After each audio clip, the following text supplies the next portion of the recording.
Brain stroke बा सीभीए बा पक्षाघात कौन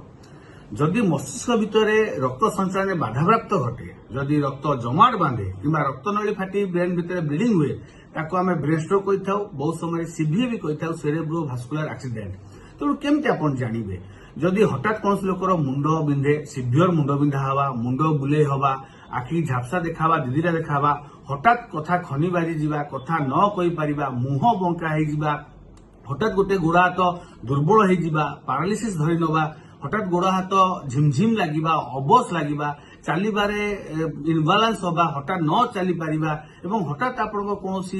मेमोरी लॉस हो जाउची आपनकर स्मरण शक्ति ह्रास पाई जाउची किबा बहुत समय आप हठात बेहोश हो जाउचंती हठात किसी समय पई सेंसलेस हो जाउचंती ए समस्त ब्रेन स्ट्रोक लक्षण हो पारे जदि आपण पाखरे आपण निकटरे काहाको एभଳି समस्या हठात देखा दउची तो आपण विलंब करंतुनी यथाशीघ्र ट्रीटमेंट करंतु केना ब्रेन स्ट्रोक जिंस होउची गोटे घातक रोग बहुत समय लोक मृत्युवरण करबार भी आशंका थाए तेणु यथाशीघ्र ट्रीटमेंट करे नियंतु काना ए रोग रे जेते शीघ्र ट्रीटमेंट करिवे सेते भलो आपण फल पाइबे सेते शीघ्र रोग आपण ठीक हो जिवो जदि लेट करिवे किंबा चिन्हिबारे जदि रोग जदि ट्रीटमेंट डिले हबो तो निहाती भाबरे गोटे लोक पैरालाइज होई पारे किंबा होय तार मृत्यु घटी पारे तो यथाशीघ्र ट्रीटमेंट करे नियंतु एवं जहा कहिली जदि एवळा सिम्पटम्स देखुचंती इमिडिएट आपण पाखरे जे अछंती न्यूरोलॉजिस्ट किंबा स्नायु रोग विशेषज्ञ तांको परामर्श कर निज ट्रीटमेंट करे नियंतु।